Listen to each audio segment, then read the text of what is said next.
Hello, everyone. So yeah, I am gonna be doing speedrun of adventure mode, which is basically just the any % mode of this run. And guess let's just get right into it. So I'll give a countdown. 3, 2, 1, and go. So you can see we're right in front of a big pachinko board, and we're gonna have to clear out all the orange packs to beat the level. And for this very first level, it's a bit quirky. We're actually gonna throw the level for the first half or so, because somehow it works. Okay, now I can actually start playing the level. So obviously we want to be able to sort of maximize our efficiency a bit. So basically not like that, those high bounces that just go do nothing for a few seconds. And a lot of this is going to be, hang on. Yeah, a lot of this is going to be a lot of improvisation, because the position of the orange packs is actually fully RNG, or at least fully RNG in most levels.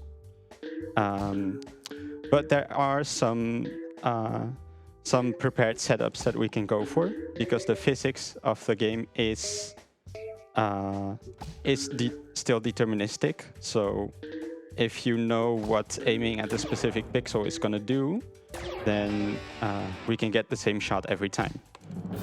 So you're going to see in most levels that for the first few shots, I'm going to be aiming at a specific pixel, like that. And then also like this. Nice. Just because I know that those are going to be very quick and efficient shots. Now, since we've arrived at the third level, something's different. The game has introduced green packs to us, which okay, I was not planning to use it, but I did hit it on accident. Basically, the green packs give you a special power, and for each stage in adventure mode, we're going to be using a different master, which was going to give us a different power. So in this case, we're using Bjorn the Unicorn, and Bjorn's going to give us Super Guide, which is going to give us an aim assist. And surprisingly enough, it is reasonably helpful. So for example, this situation over here looks a bit hairy, but now I can just clear it in one shot.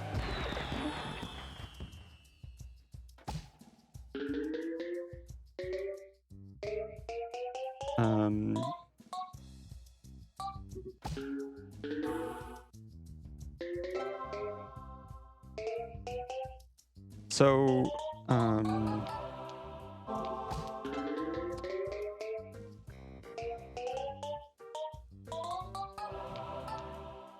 I would need to talk now.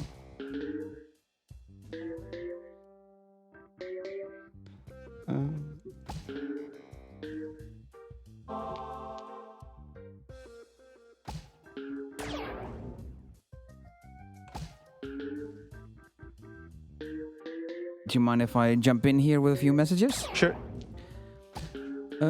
Because we've got a bunch of incentives that you can donate towards here at BSG.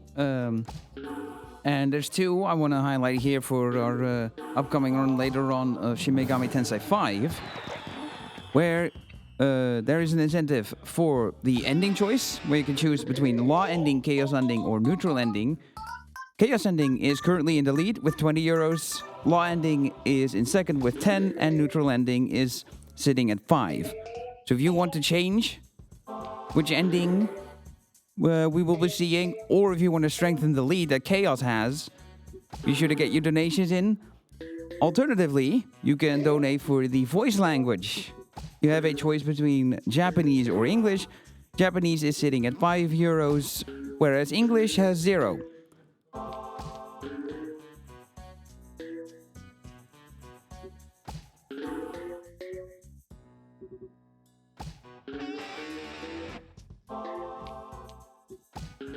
So as you can see, we've moved on to the second stage, which means we're now going to be using Jimmy. And you've already seen that Jimmy is going to give us multi-ball. Over here.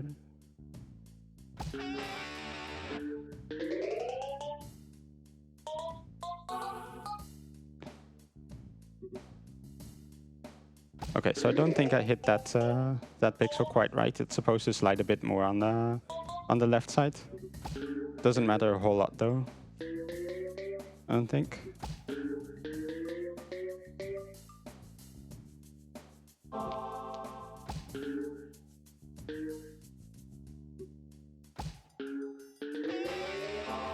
Actually, that's going to be a bit annoying.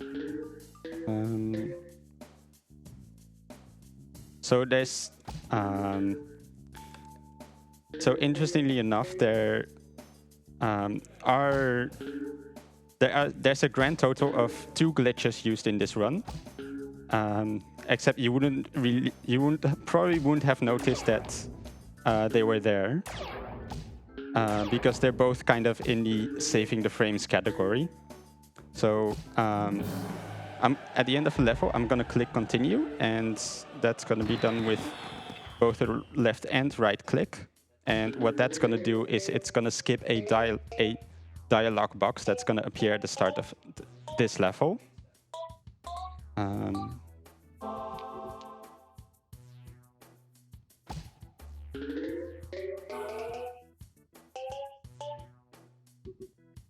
And another one is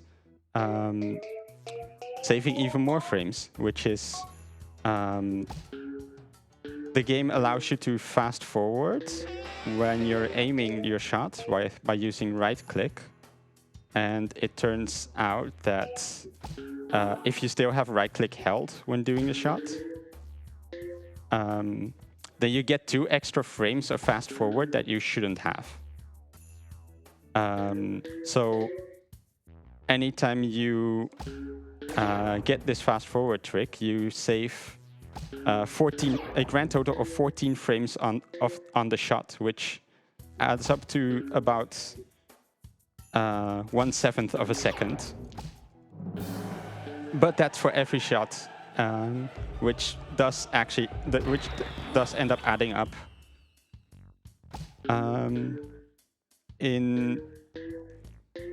From like my past runs, I would estimate that a good run takes about 600 shots. So you actually end up saving about 1:20 over a run that's under an hour long. So it's quite significant.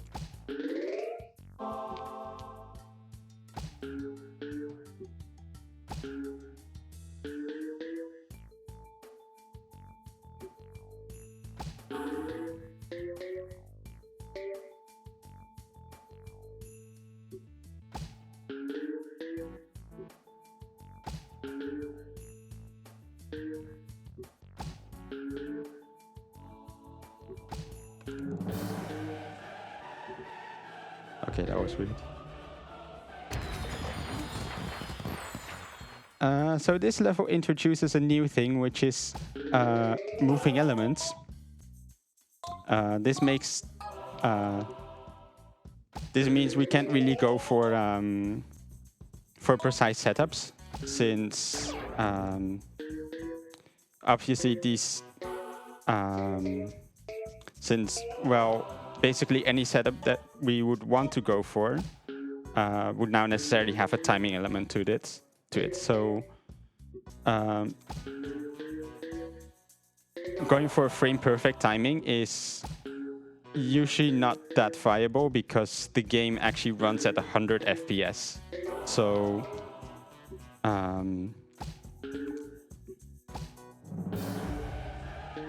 there happens to be exactly one strat that people do use that requires a frame perfect timing. I haven't learned it, so I'll probably not be going for it.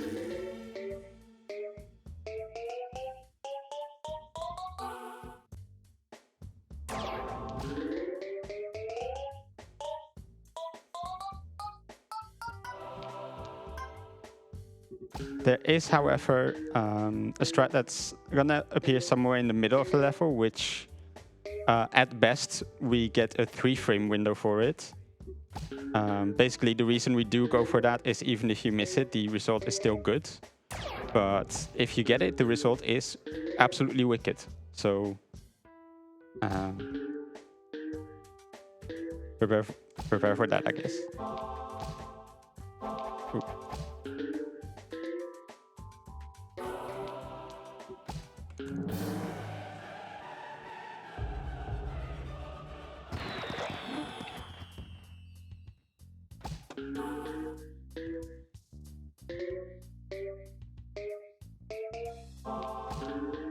Okay, thankfully I got this pixel. This is probably the hardest to like visually line up out of the in the entire run that we actually go for.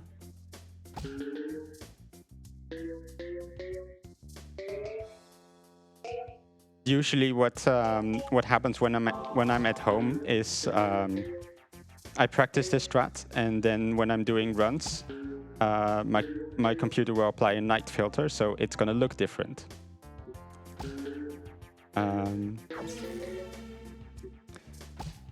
Which is to say, this strat has trolled me quite a bit in the past, and I'm glad that I got this one first try, even though I forgot to actually like practice it on this PC.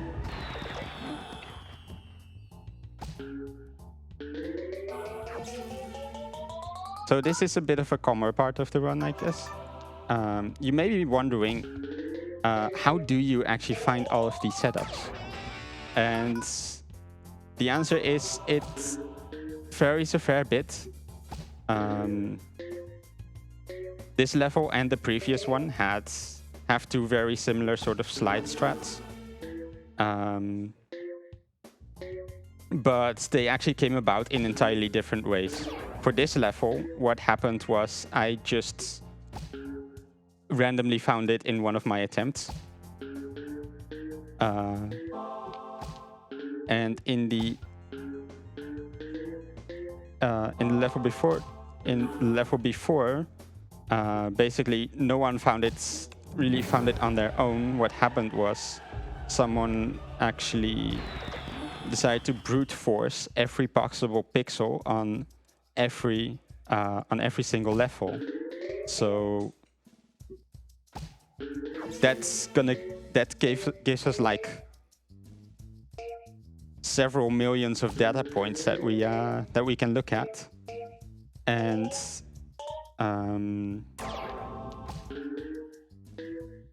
basically we're still like finding new strats from that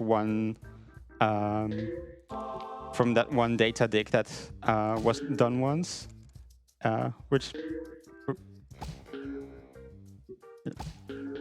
this level is, I would say, one of the meanest levels in the run, because these like pedals that are moving back and forth, they can waste a lot of time if the ball gets stuck on top of one of them. And also, I am kind of in trouble. Okay, I'm no longer in trouble in terms of actually beating the level.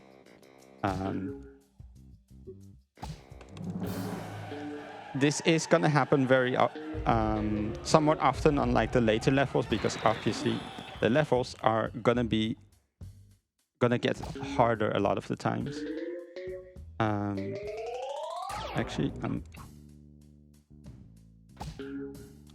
So I forgot to pay attention to the layout. Obviously, we want this slide to actually collect a fair amount of oranges, and I don't think 4 oranges is quite enough for that.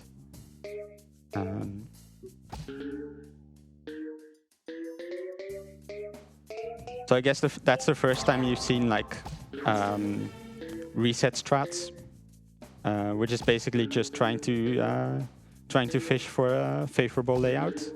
That's either like favorable for the strats that we're using, or just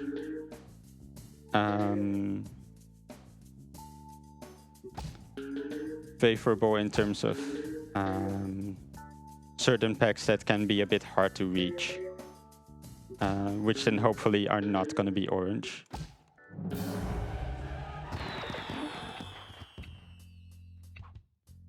So we're moving on to Splork, and Splork is probably the first master that is genuinely actually good compared to the 3 we had before.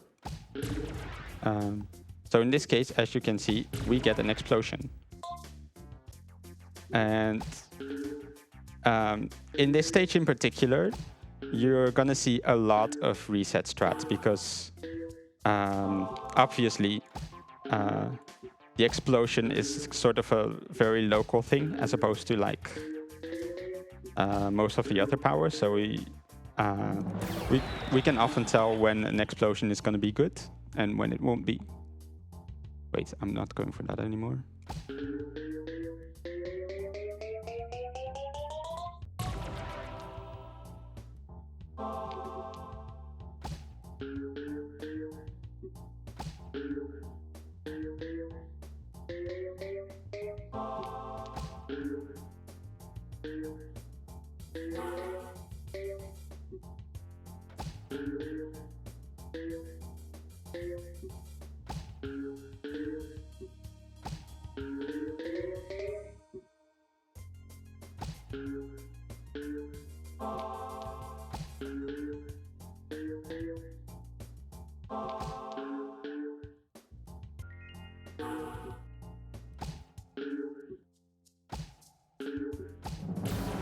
So that was the last level felt a bit slow for me.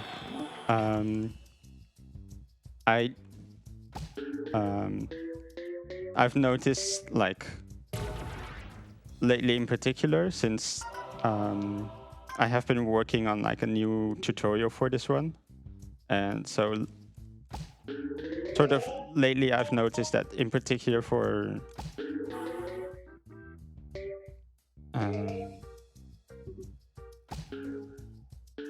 for 4-2 in particular, what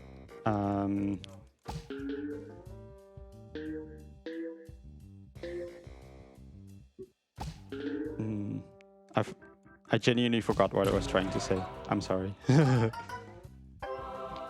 It doesn't matter a whole lot though.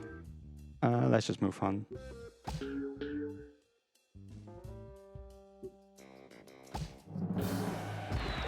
Do we have time for a quick donation? Sure. Because we've got €5 from Ozvenom D&D with the comment saying, Brass, you are amazing and you will crush this run. So excited to see you destroy the game we all love so much. Hi, Huey.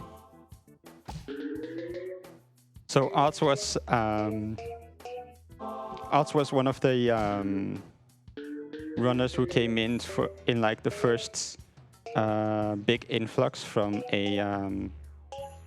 from like one of the biggest streamers, DoubleDubbel. I suppose for a lot of people who are watching now, they probably don't watch DoubleDubbel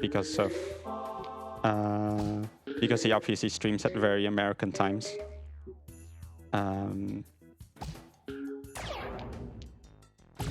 But basically, at some point, DuckDuck just decided to start speedrunning Peggle, and that's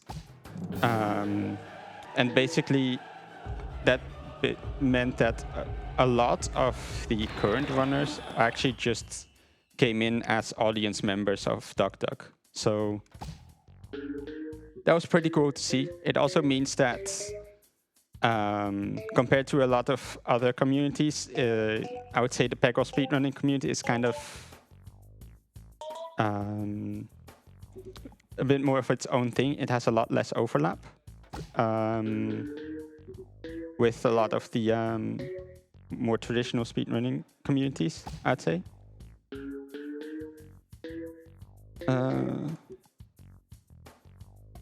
Which has made speedrun being part of this community for me pretty interesting experience, I would say.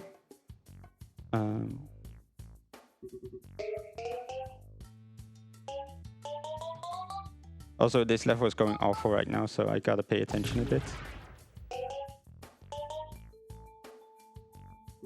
I think I'll do this.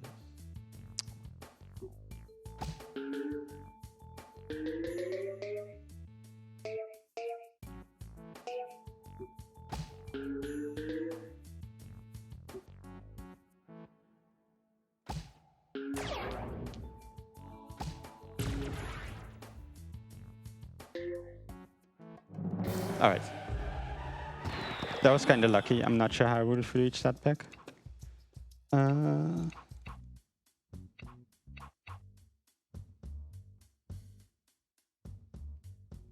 I suppose, speaking of Duck Duck, now we've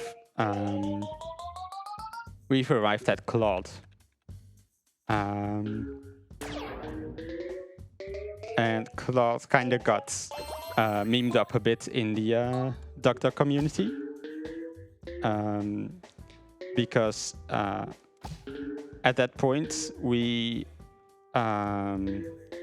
basically about a month or so, I think, after Duck came along, we came up with a new set of categories. So basically, we have any percent where we use the masters that the game tells us to use. If you do a New Game Plus playthrough of Adventure Mode, you get to choose whatever master you want on any level. And so we came up with a new category, which is individual masters. Oh, by the way, everyone post Gerald in the chat for Gerald. This is Gerald.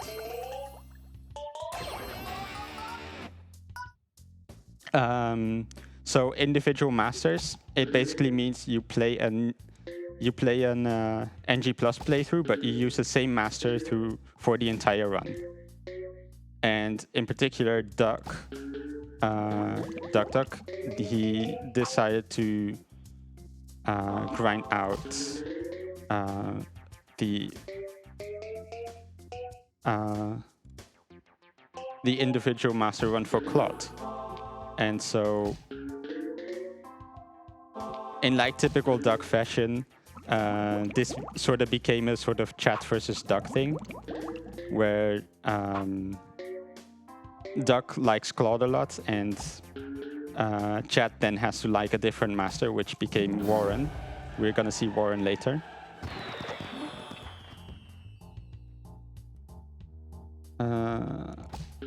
This level is a bit on the tougher side, so I suppose if the host has something to say, then go ahead. All right. Well, if you have Prime Gaming, you can use your free monthly Prime Gaming subscription on the ESA channel. You can unlock access to a range of exclusive ESA and BSG emotes while simultaneously showing support for both events.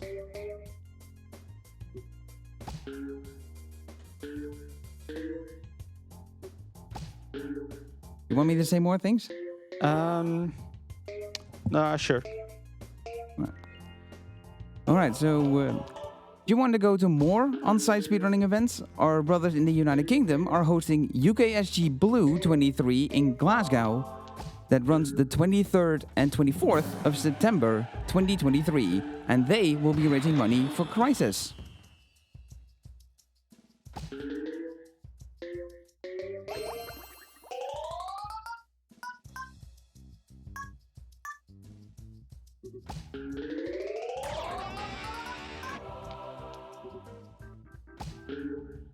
I realize now that basically a lot, this is sort of I would say the boring section of the run almost, just because the levels themselves aren't super interesting. A lot of like big structures that we just take out immediately, and then the level becomes a bit trivial. So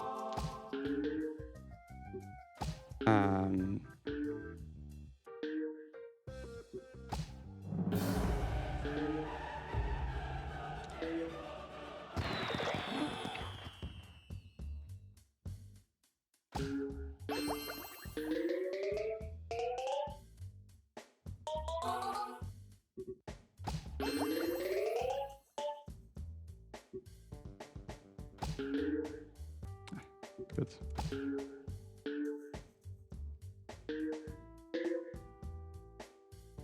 Although this level is a bit funny in that it doesn't look super intimidating, but in runs it can roll you really hard. I've had 2 consecutive PBs that actually just where I straight up died on this level, and it looks like this is gonna This is looking like another death. Let's be real. So yeah, when I'm in trouble, what I can do is I can pay more attention to the free ball bucket.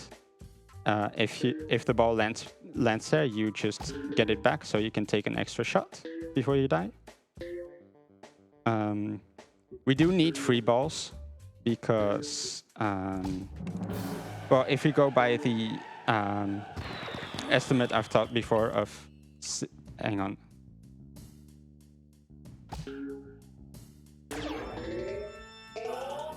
Let's see if we get it. No, we didn't get it.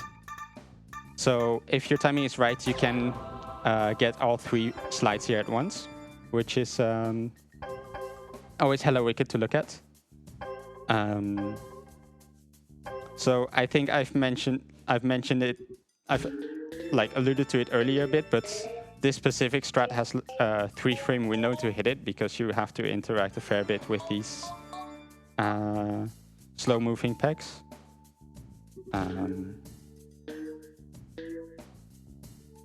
But yeah, I think as I was saying, I think I was talking about free balls. So yeah, basically, if we go by the average I talked about before of 600 balls for the entire run, that means that for those 55 levels, we would be using about 11 balls per level, and we're starting with 10. So on average, we're gonna need about 1 free ball per level, which means for the harder levels, we're probably gonna want 2 or 3. So a lot of the strats that we go for, they are designed to be timed so I can get a free ball immediately, like you just saw there. And outside of that, when I'm in trouble, I can go for free ball skills, which is basically just bouncing off of one peg and then directly into the bucket. If you, which we can do just fine if there's enough space for that.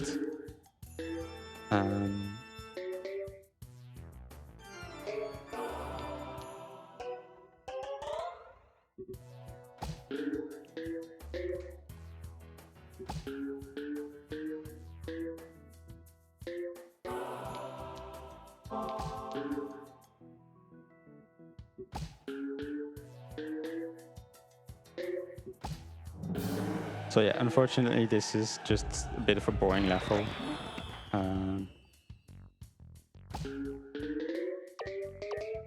This one's a bit more interesting in that this specific pixel is really hard to line up. I did get it, so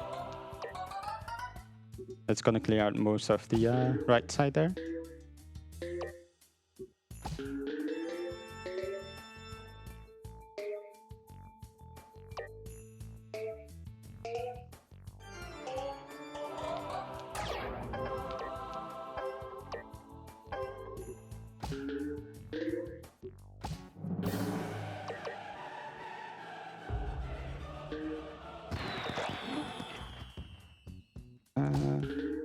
So this is fairly unique strat.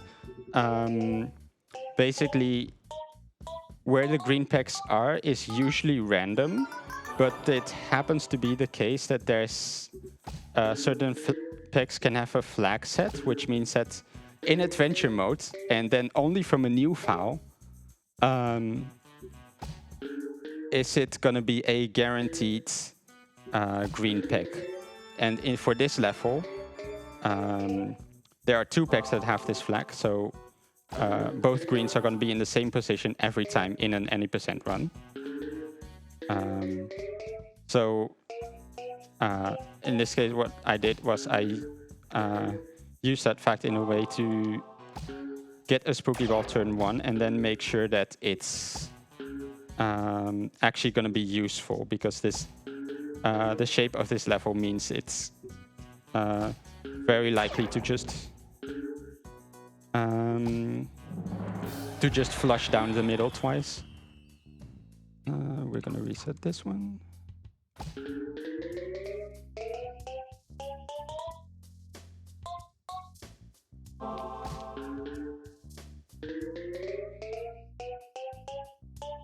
Okay, so this is literally the first time I've ever missed this strat.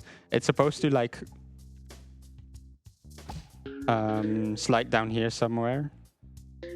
I don't think the way it's currently looking like it's gonna be super awful.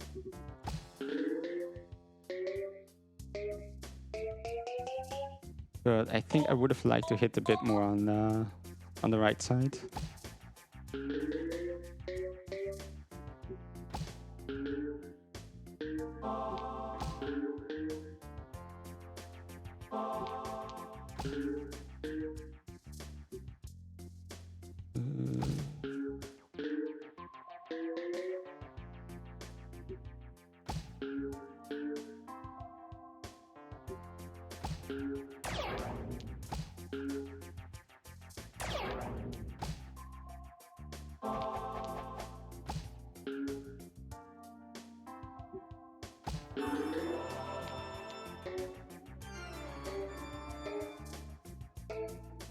Okay, so you just saw me get a free ball from points there.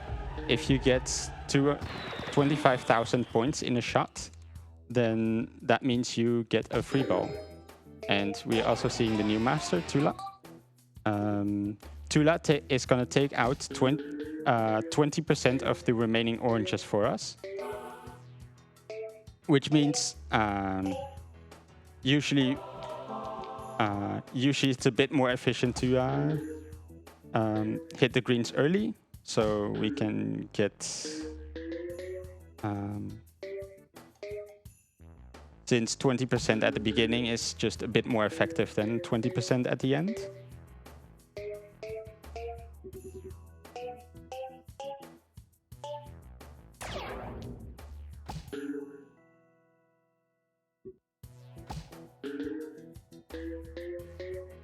So if you Arts in his donation message already mentioned Huey, and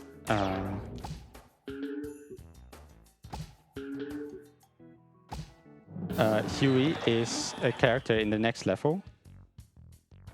This is Huey. Everyone go say hi to Huey.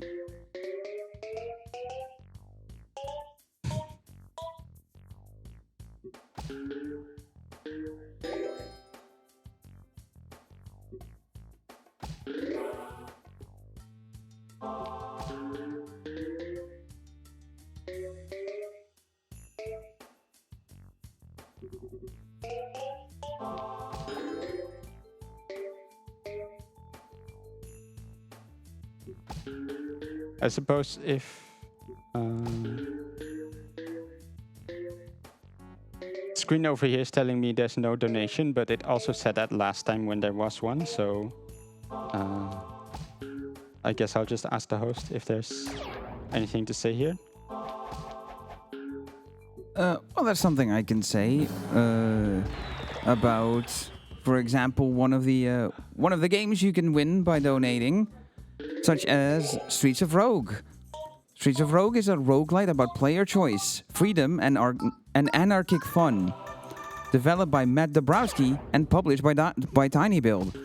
Rather than taking place in a dungeon, the game is set in a functioning, procedurally generated city where complex AI informs denizens from all walks of life who are just trying to get by in their daily activities.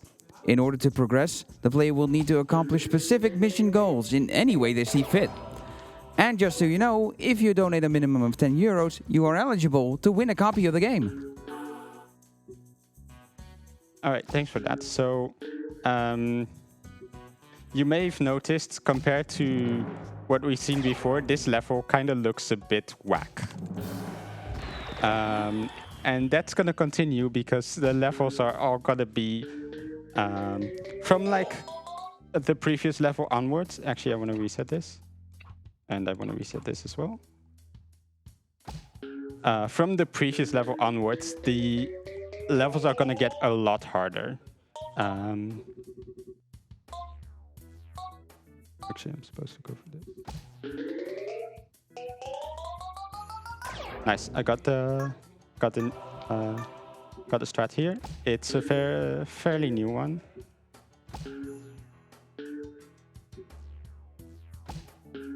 but the funny thing about this level in particular is it was the probably one of the first levels to get like a really sort of a really high-tech strat that deals with a fairly complex structure efficiently. So it sort of turned from being one of the hardest levels in the run to play naturally, and also I just died. Classic.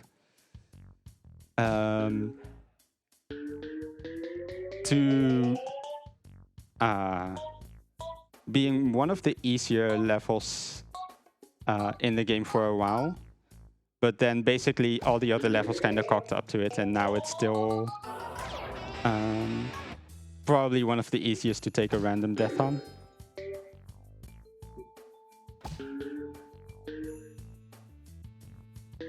Also, it's just incredibly hard to do anything fast here because basically anytime you hit one of those flat surfaces head on, you're just gonna bounce forever.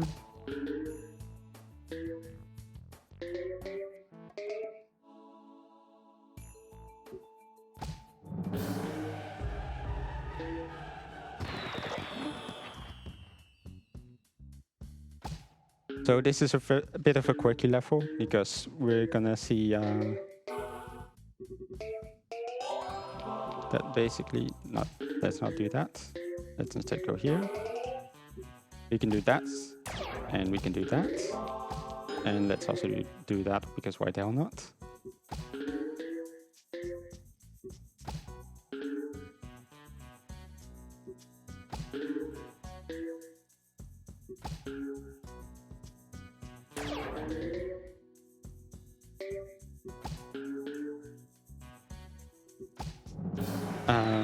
So I've alluded a bit to Warren. So now you're going to see Warren.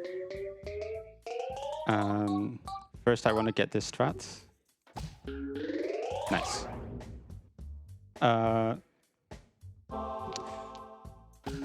Incidentally, all of the levels that Warren gets are just extra whack. And combined with the fact that Warren's power is just kind of a significant downgrade to basically anything else we're going to see now. Basically, you just saw what happens. It's basically very self-evident that nothing's going to be truly consistent in this stage.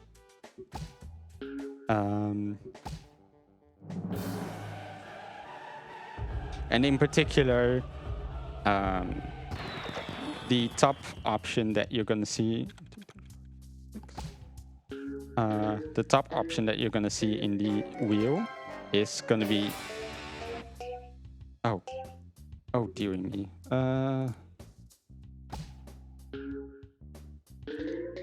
Okay, I'm not going to lie, this level turned incredibly weird because of that multi-ball, which is also funny. Warren can basically give you any other power you've seen before from the bottom option. In the... you may have seen the pyramid before in stage 3, which is something that I kind of forgot to mention a little bit, but it's basically the only power that's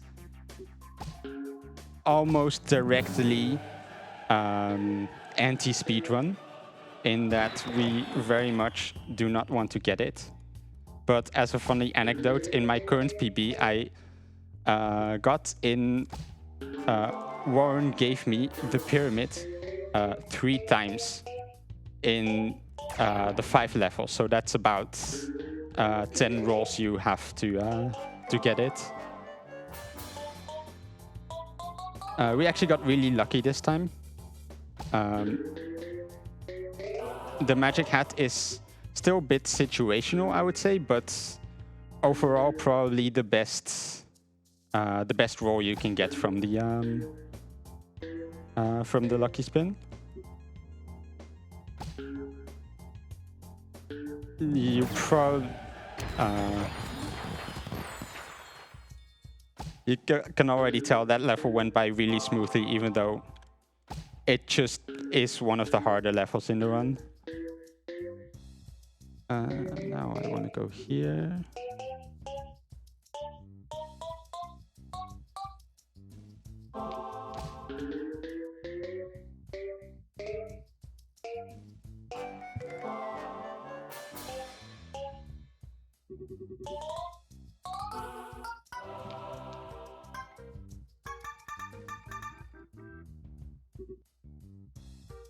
That's not too bad.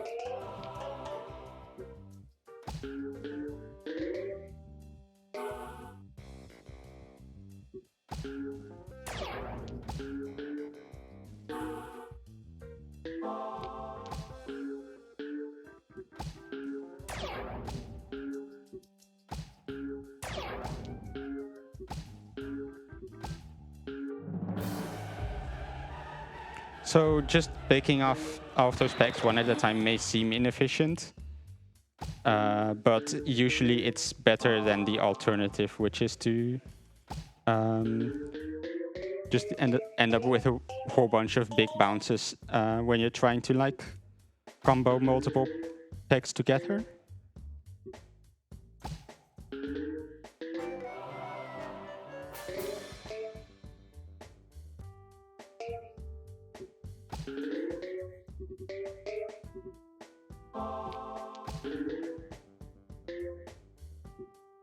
So compared to,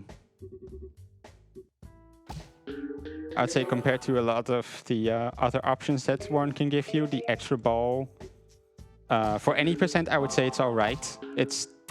I would say it's the least situational of the bunch,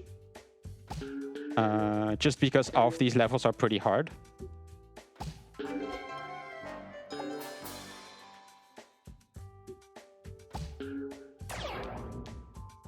I'll do this. So now we get to one of the more fun stages of the game. This is Lord Cinderbottom, and Lord Cinderbottom is going to give us a fireball.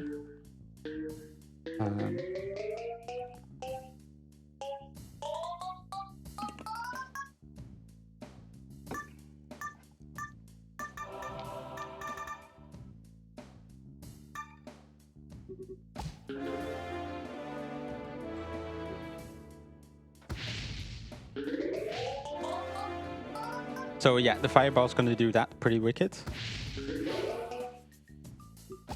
And normally what the game kind of wants you to do is... Wait, how am I only on 4 balls left? That's not right.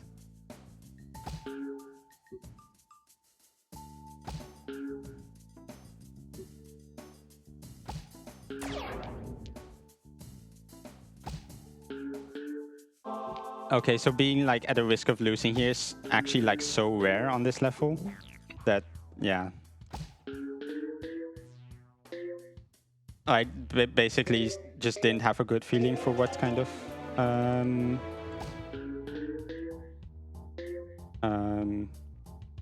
I would want to get free balls there. So that's just kind of the nature of this run. Even though a lot of levels are kind of easy, they just about any level can just completely roll you for almost no reason whatsoever.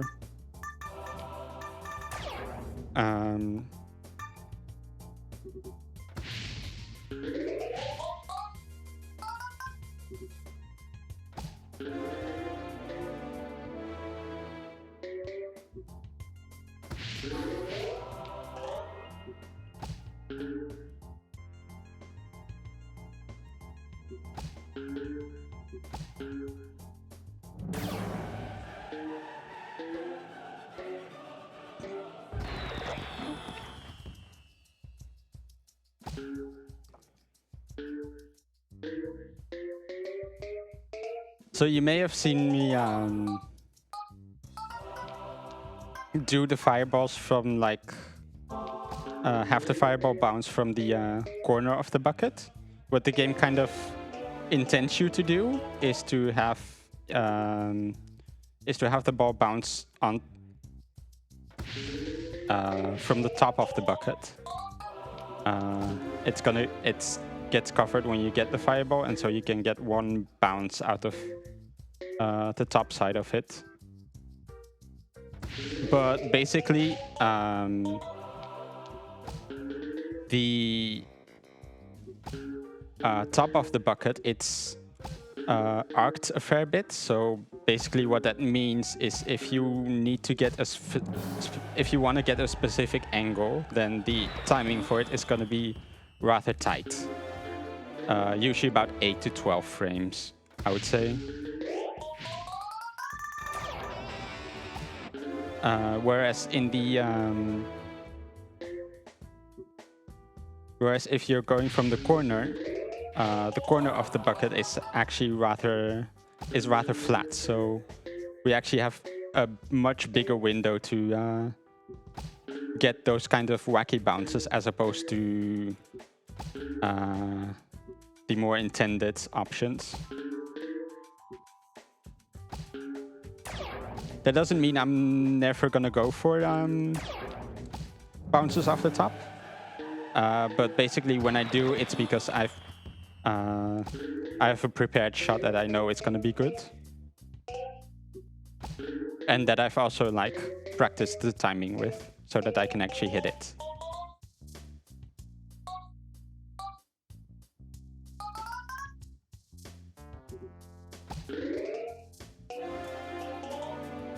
So now I'm gonna go here.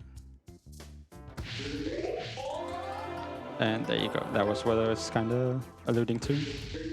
And then this one, usually I take it differently, but I think with this layout, since there's nothing in the lower left, that one's going to be better.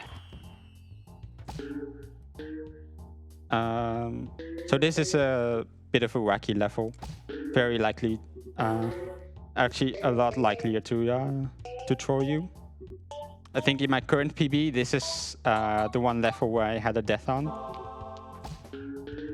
Wait, I don't have a fireball. Huh? Okay, I now have a fireball.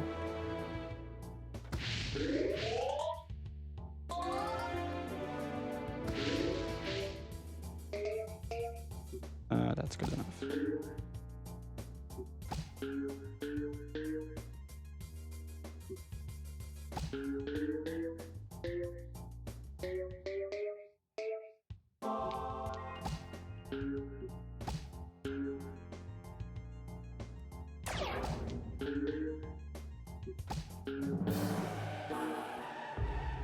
Alright, got through it nicely.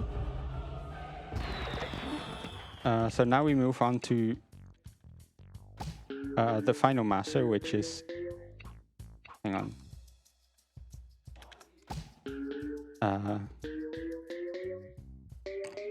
The final master of the game, which is Who.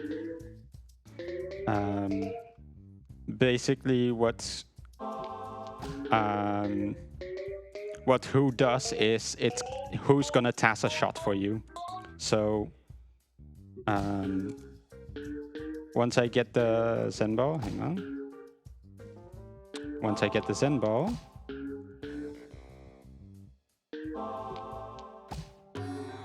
okay, once I get the Zen ball, then I'm gonna aim here, and it's gonna try a whole bunch of options and then pick the best scoring option. The best scoring part is a pretty important detail in that, because of how the scoring works. So basically, the orange packs have high base value compared to the blue ones.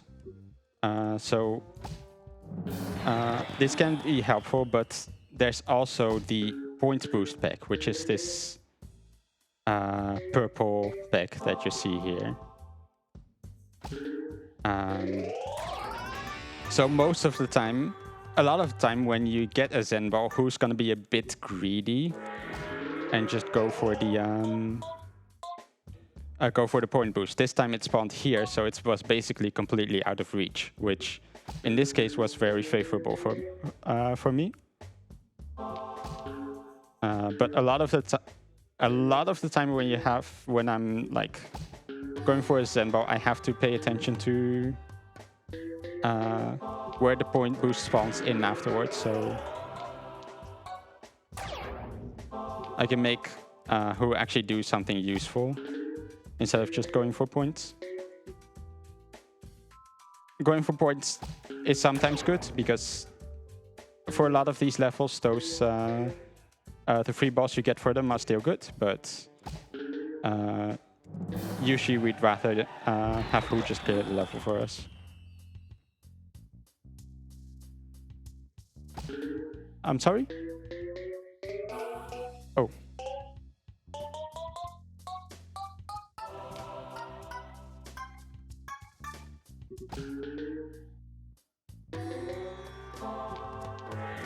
So basically, now that we've seen the Zen ball, I can actually talk about what happened in the very first level, where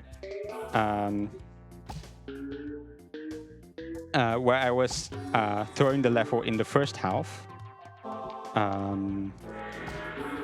which is a strategy that sort of never came back in the remainder of the run. So basically what's happening is the game kind of has something that we now call micro Zen. So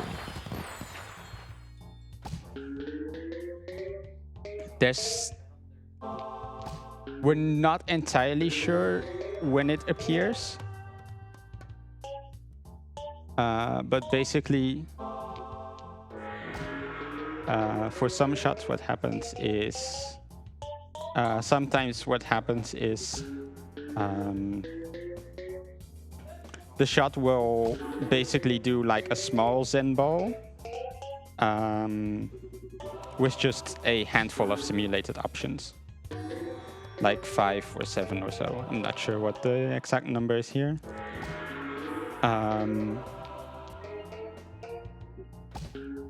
In most levels, at least in any percent, what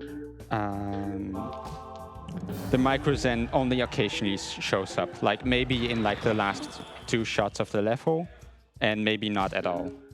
Also, we've arrived at Zen Frog. Zen Frog is the most skillful level in the game. Don't let anyone convince you otherwise.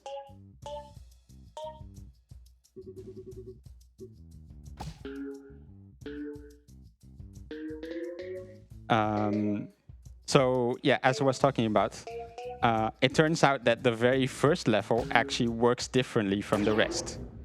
Only from a new file, on that first level, the micro Zen will start showing up once you have 6 balls left.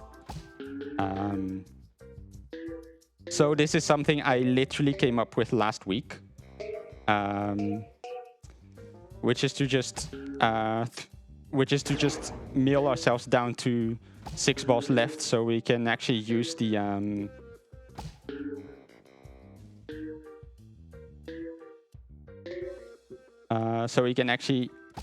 like make use of the micro Zen ability to give us like consistent good shots afterwards, which is actually like really hard on that level because of how janky the first level in particular just ends up being. What are you doing?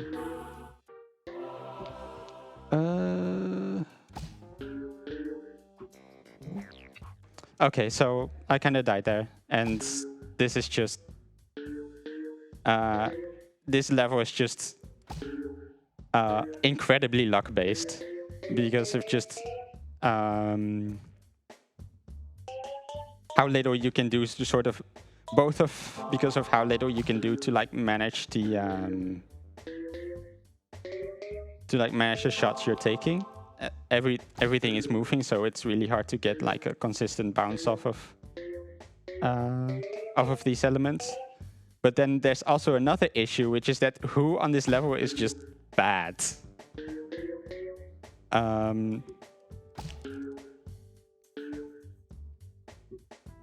it's really hard to predict what shots are going to be good.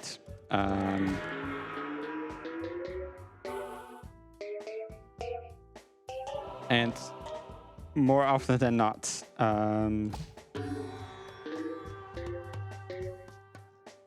it's really hard to get like a good, actually good Zen ball out of, yeah, like that. I just randomly got a Zen ball that's complete garbage there without any sort of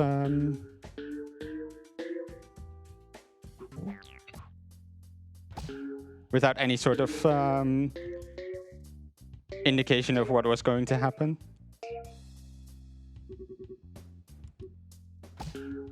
So I think from my experience, or at least I've like digged through my splits a bit to like my live split files to like figure this out. And essentially I would say I at least have like an about 80% win rate on this level during runs. So dying twice on it is kind of rare, but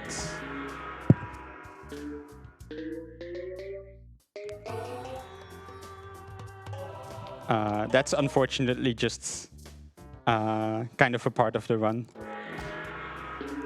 This level just ends up acting as a big sort of gatekeeper for like the end game.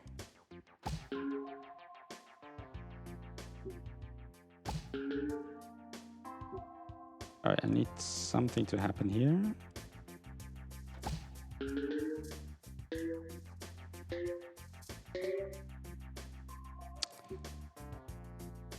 Can I do this?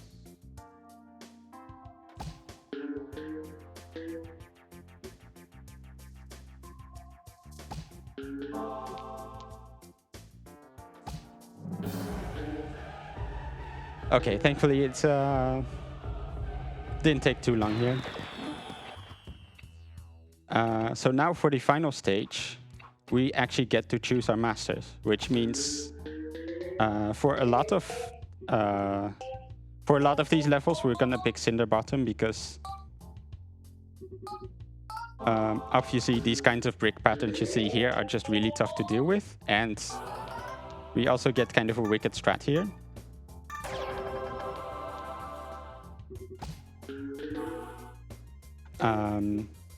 That specific pixel shot, it was actually found by someone completely by basically not at all like one of the main strat hunters of this game. Basically,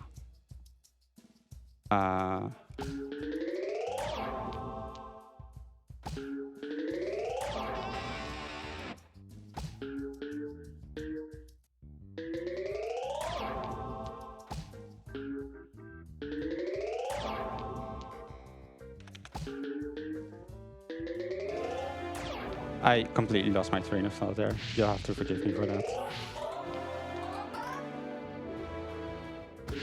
Let's just do that.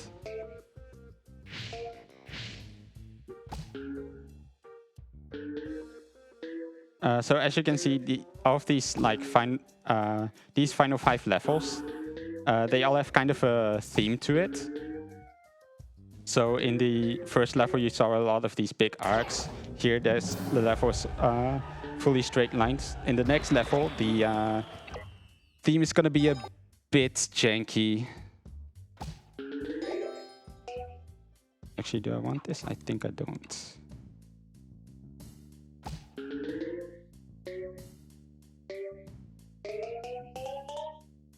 So we don't have to deal with it now, but basically that UFO that's going back and forth here.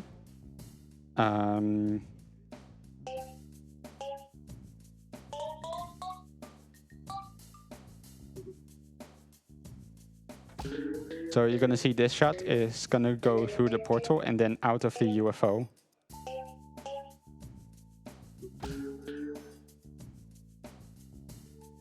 Which is going to be, to like clean up the level is kind of really hard to deal with. And that means that this level kind of has a very unique skill requirement, I would say, in actually like trying to time these levels. Also, this is again going kind of awkwardly. I guess I can go to this side. There you go. And then this one, there's a big round obstacle that we got to deal with. Or at least an obstacle that we got to play around. If you ask me, I would say this is probably my favorite level in the game, both in the run and sort of outside of it.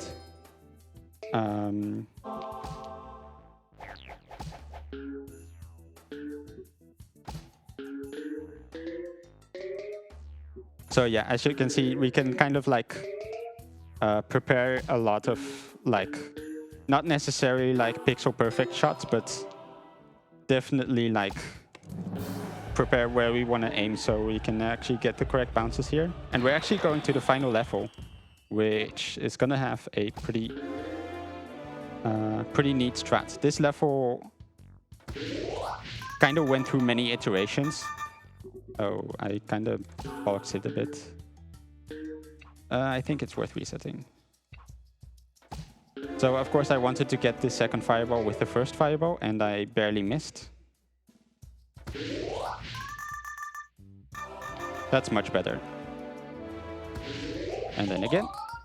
So both of those shots, we're going for about an 8-frame window, which isn't completely free, but definitely takes a fair bit of practice. So the old strat kind of went very differently. We would pick Splork and then just reset until we get both greens inside of the helix, and then you can use the space blast to like destroy most of the level. And time's gonna come up when I click continue here. So get ready. Time.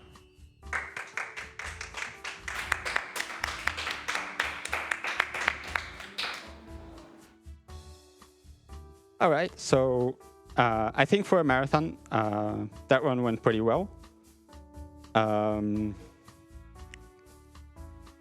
Obviously, like for, I guess, in normal runs, if I like going for PB, then times are going to be a lot faster. But basically, that's a run. Very cool. Very easy to get into as long as you're not trying to memorize a whole bunch of pixel strats. And yeah, there's one thing I wanted to shout out. There's gonna be